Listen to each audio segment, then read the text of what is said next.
خطرہ ہے اس کا اٹیک کا اسرائیل کی طرف سے جون کے مہینے میں، اور وہ بھی اگنور نہیں کیا جا سکتا۔ مذہبی بنیادوں پہ گروہ بندیاں مستقبل میں آپ دیکھیں گے تو یہ مذہبی بنیادوں پہ گروہ بندیاں جو ہو رہی ہیں ملکوں کی، ان کو فرسٹریشن ہے، وہ تیاری کر رہے ہیں، وہ تیاری کر رہا ہے۔ یہ 7 جون ہوئی، جس سے پہلے کچھ نہ کچھ ہونے کے بھرپور چانسز رہیں گے۔ قدرتی آفات بھی مارس کیونکہ پانی کے اس میں ہی ہے، واٹر سائن میں ہی ہے، اس نے ابھی نکلتے آپ 7 جون تک ابھی مزید جو خبریں ہیں وہ سنیں گے۔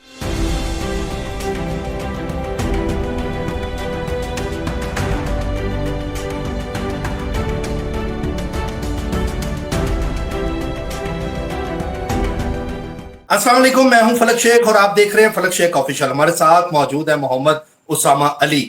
آپ کو پتہ ہے ناظرین، کسی تعارف کے محتاج نہیں ہے، بہت زبردست اسٹرالوجی کر رہے ہیں، اسلامک اسکالر بھی ہیں، ہماری تربیت بھی کر رہے ہیں اور ساتھ ہی ساتھ آپ کو پریڈکشنز بھی دے رہے ہیں۔ آج بہت ہی زبردست خبریں جو میں آپ لے کر آیا ہوں، لیکن اس سے پہلے بتاتے چلے، جاسوس کی بات کی تھی اسامہ صاحب نے کہ جاسوس پکڑے جائیں گے۔ را کا زندہ ایجنٹ بلوچستان سے پاکستان نے پکڑ لیا ہے اور صحیح اس کی درگت بنائی ہے اور اس کو پکڑ کے لے گئے ہیں، اور یہ بہت اچھی اچیومنٹ ہے۔ اسامہ صاحب کی پریڈکشن تھی کہ اب آپ خود دیکھیں گے خفیہ لوگ پکڑے جائیں گے، اور یہ اس ٹائم کے اندر اب آپ دیکھیں یہ بھی خبر ہمارے سامنے آئی۔ پاکستان کا بہت زبردست دورہ اس ٹائم ترکی میں پہلے ہوا، شباشف صاحب نے بہت اچھا کام کیا ترکی کا، جا کے وہاں پر ان کو جا کے خراج تحسین پیش کی، شکریہ ادا کیا کہ وہ جنگ میں ہمارے ساتھ کھڑے ہوئے ہیں، اور ابھی بھی ترکی ہمارے ساتھ کھڑا ہے۔ پھر ایران میں ان کا بیان آیا، پھر وہ ایران گئے، وہاں گارڈ آف آنر ان کو ملا، اور وہاں پر ایرانی جو صدر ہے ان کے سامنے انہوں نے کہا کہ پاکستان کا دوسرا گھر ایران ہے۔ مطلب اتنی رسپیکٹ پاکستان کی دنیا بھر میں ہو رہی ہے، کیا ہی بات ہے۔ اور یہ ساری پریڈکشن اسامہ صاحب کی ہیں جو یہ بہت پہلے سے کر چکے ہوئے ہیں۔ ناظرین ایک اور چیز آپ کو بتائیں، اس کے بعد پاکستان نے آذربائیجان جانا ہے اور اس کے بعد تاجکستان جانا ہے، یہ بھی ابھی انٹرنیشنل فرم کی رپورٹ ہے۔ اور دوسری بات آپ کو بتاتے چلیں، مودی کے بارے میں پاکستانی عوام کے ساتھ مخاطب ہو گیا ہے کہ گولی کھا لو یا تو روٹی کھا لو، اس طرح کا اس نے کوئی بیان وہاں پر دیا ہے کہ ہم مطلب گولی ماریں گے عوام کو۔ مودی کا دماغ چیک کریں کہ اس ٹائم وہ جنگ کس طرح چاہ رہا ہے کہ جنگ جو ہے وہ بڑھے، اور اس طرح کی وہ باتیں اپنی عوام کو اٹھانے کے لیے کسی طرح ووٹ مجھے پڑ جائے۔ اور آج اسامہ صاحب سے ہم پریڈکشن لیں گے کیونکہ ایک دن ہم نے گیپ لیا ہے، اب جو چیزیں آئی ہیں کیونکہ 107 ان کی پریڈکشن ہے، انڈیا کا کوئی فضول سا حملہ ہو سکتا ہے، اس بارے میں بھی پوچھیں گے۔ اور دوسری چیز، چائنا نے بولا ہے کہ انڈیا پاکستان کا پانی روک رہا ہے، چناب والی سائڈ سوکھ چکی ہے اور وہاں پانی روکا جا رہا ہے، اور چائنا نے بولا انڈیا کو اگر تم پاکستان کا پانی روک رہے ہو تو ہم تمہارا جو بارڈر لگتا ہے وہاں کا پانی ہم روکیں گے، یعنی انڈیا بھی پانی سے جائے گا، اور یہ پانی کی جنگ ہونے جا رہی ہے۔ اور اسامہ صاحب نے پریڈکشن دی تھی قدرتی آفات، آپ نے دیکھا کراچی سے لاہور ایک جہاز آ رہا تھا، ٹربلنس ہوئی، اس کے اندر طوفان آئے، طوفان کے حوالے سے پریڈکشن لیں گے۔ اس ٹائم جب ہم پروگرام کریں، چائنا میں بہت برا فلڈ آیا ہے، اب ہم دنیا کے حوالے سے پوچھیں گے کون کون سے اسٹیٹس میں فلڈ آ سکتے ہیں، تاکہ آپ لوگ وقت سے پہلے تیار کر لیں۔ السلام علیکم سر۔ جی وعلیکم السلام، بہت شکریہ آپ کا۔ بسم اللہ الرحمن الرحیم، الحمدللہ رب العالمین، اللہم صلی علی محمد وعلی محمد۔ سب سے پہلے تو جو امپورٹنٹ ہے وہ ایران کا دورہ ہے وزیر اعظم کا، اور ایران کا اور پاکستان کا اس وقت یہ دورہ جو ہے بڑی اہمیت کا حامل ہے، خصوصاً اس وقت جب اسرائیل نے دونوں کو نشانے پہ رکھا ہو، تو ان دونوں کا ملنا اور اس وقت بامی جو ایک دوسرے کے ساتھ کوپریشن کا عہد ہے، تو وہ میں سمجھتا ہوں بڑا خوش آئند ہے، اور یہ واضح ثبوت ہے کہ اب مل کے ان فیوچر، جیسے انڈیا کے اٹیک کے پیچھے بھی اسرائیلی ہاتھ تھے، اور اب اسرائیل پہ بھی خیر خطرہ ہے اگلے جون میں اٹیک کا، ایران میں خطرہ ہے اس کا اٹیک کا اسرائیل کی طرف سے جون کے مہینے میں، اور وہ بھی اگنور نہیں کیا جا سکتا۔ اور جہاں تک رہے گی بات، آپ کو یاد ہے اس دفعہ بلکہ یہ بھی چانس ہے کہ جیسے پاکستانی علماء نے جہاد کے فتوے دیے، اس دفعہ یہ بھی ایکسپیکٹڈ ہوگا کہ اگر ایران پہ کوئی بند نہ پڑی تو وہ ہو سکتا ہے جہاد کا فتویٰ دے دیں، اور یہ پہلی دفعہ بڑے عرصے بعد ہوگا شاید، اگر یہ مجھے یہ ہوتا لگ رہا ہے کہ ایران بھی جب فل فلج اس میں جائے گا جنگ میں، تو ٹیکنیکلی ہو سکتا ہے کہ وہ پھر فتویٰ دینے پہ مجبور ہو جائیں، اور وہ بھی جہاد کا فتویٰ، یہ فتویٰ کسی ایٹم بم سے کم نہیں ہوگا۔ مذہبی بنیادوں پہ گروہ بندیاں مستقبل میں آپ دیکھیں گے تو یہ مذہبی بنیادوں پہ گروہ بندیاں جو ہو رہی ہیں ملکوں کی، یہ آپس میں ہوتی نظر آ رہی ہیں. اور اس میں اگر ایرانی سپریم کمانڈر کا فتویٰ آ گیا تو انڈیا کے اندر ایک بہت بڑی تعداد ہے, پاکستان کے اندر ایک بہت بڑی تعداد ہے جو شیعہ کمیونٹی کی, اس کے لیے بہت مشکل کھڑی ہو جائے گی, کیونکہ وہ ڈیفینیٹلی ان کو پارٹ بننا پڑے گا اس سب کا.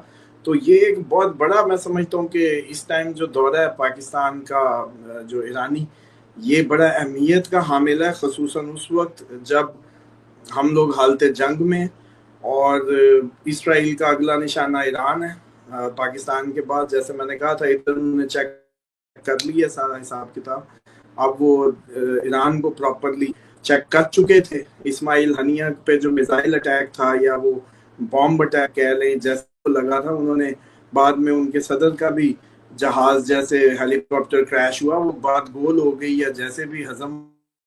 یہ مسئلہ جو ہے سیریس ہے, اور آپ دیکھیں گے اپ کمنگ جون کے مہینے میں اس کے بھرپور چانسز ہوں گے کہ اسرائیل ایران پہ کوئی ڈیسائسو اٹیک کر دے, کوئی بہت بڑا اٹیک کر دے.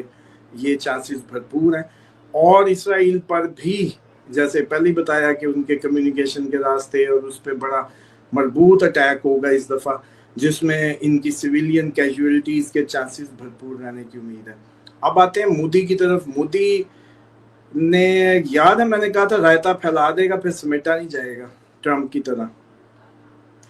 اب اس سے سمجھ نہیں آ رہی کہ میں پنگا لے بیٹھا ہوں پہلگام کے بعد, اتنے بڑے بڑے ڈائیلاگ, اٹیک, یہ گھس کے مارنے کی کہانیاں, اور اب کہہ رہا ہے کہ امن کا جھنڈا پاکستان نے لہرایا. تو بھائی اگر پاکستان نے 26 جگہوں پہ اٹیک کر کے امن کا جھنڈا لہرایا ہے تو بس ٹھیک ہے, تم نہ مانتے. ہر کوئی یہ دیکھتا ہے آخری اٹیک کس کا ہے, آخری اٹیک ہمارا ہے, ہمارے اٹیک کے بعد ہم ہی امن کا جھنڈا لہرا دیں تو ٹھیک ہے, ہم نے تو کہنا ہی ہے کہ بس اب میں نے جو مارنا تھا تمہیں مار لیا, اب بس نہیں کھیلتے. لیکن یہ تو تمہاری غیرت تھی نا کہ تم 26 جگہوں کے حملے کو پی کے ہمارے امن کے جھنڈے کو جو ہے مان بھی گئے ہو. دوسری بات یہ ہے کہ سفارتی طور پہ ایک وزیر اعظم کسی ملک کی عوام سے مخاطب نہیں ہو سکتا. اپنی عوام سے مخاطب ہو, 1,00,000 دفعہ مخاطب ہو. خارجی طور پہ آپ حکومت کے خلاف بولتے ہیں, آپ ادھر کی انتظامیہ کے خلاف بولتے ہیں, آپ ادھر کے فوجی کمانڈرز کے خلاف بولتے ہیں, لیکن یہ کبھی نہیں ہوتا کہ آپ ادھر کی عوام کے خلاف بولیں. اگر عوام کے خلاف بولے ہیں تو دنیا اس کو کسی اور اینگل سے لے گی, یہ میں آپ کو بتا دوں.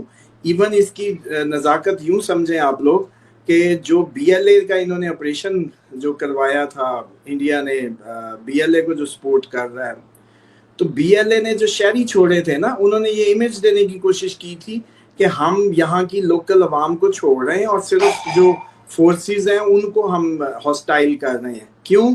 کیونکہ انٹرنیشنلی ہم یہ ثابت کریں کہ ہم بڑے ذمہ دار کوئی فوج ہیں کائنڈ آف. تو وہ عوام اس لیے چھوڑ کے اس کی ویڈیوز دکھائی گئی تھی.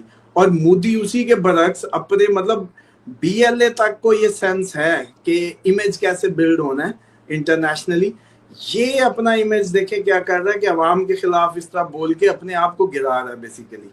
اور آپ کو یاد ہوگا میں نے کہا تھا کہ اب ایسی حرکتیں کرے گا کہ یہ گرے گا یا گرنے کے اس کے سبب بنیں گے, آپ لوگ دیکھیں گے. اور وہ بنتے جا رہے ہیں کہ یہ گجرات میں گیا ہے اپنے جہاں سے یہ کسائی مشہور ہوا تھا, وہیں اس نے یہ جو آپ کی سپیچ بتائی ہے وہیں کی ہے. اور جی اس میں ٹیکنیکلی مودی اب صرف یقین دلاتا پھر رہا ہے عوام کو کہ بھئی ہم نے جو ہے نا اچھا جواب دیے, لیکن وہ اب لوگ پاگل تھوڑی ہیں, انڈین مٹی تھوڑی کھاتے ہیں, بتائیں نا روٹی کھاتے ہیں نا, تو تھوڑی بہت تو عقل ہوگی کہ بھئی یو کے کا اخبار کس کو لکھ رہا ہے, امریکہ کس کو کہہ رہا ہے, انٹرنیشنل جو آذربائیجان ترکی خوشیاں کیوں منا رہے ہیں, یمن میں ترکی ایکسائٹمنٹ کیوں تھی, اسلامک ورلڈ پوری خوشیاں کس چیز کی منا رہی تھی, وہ افسوس بھی تو منا سکتی تھی. مطلب اب غزہ پہ جب اٹیک ہوتا ہے تو مسلمان افسوس کرتے ہیں نا, پوری دنیا کے کنڈیم کرتے ہیں, افسوس کرتے ہیں. تو اگر پاکستان پہ بھی ایسے ہی ہوا ہوتا جیسے مودی پوسچر کرنے کی کوشش کر رہا ہے, تو پھر افسوس کی خبریں آنی تھی دنیا سے. مودی گجرات میں کیا کرنے گیا, کشمیر میں کیا کرنے گیا, وہ جہاں S-400 مارا تھا وہ میزائل ہم نے تھوڑی اڑائے تھے, ریڈار سسٹم اڑایا. بھی خرید رہا ہے انڈیا, یہ خبریں بھی آ رہی ہیں, میزائل پرچیز کر رہا ہے اس ٹائم انڈیا.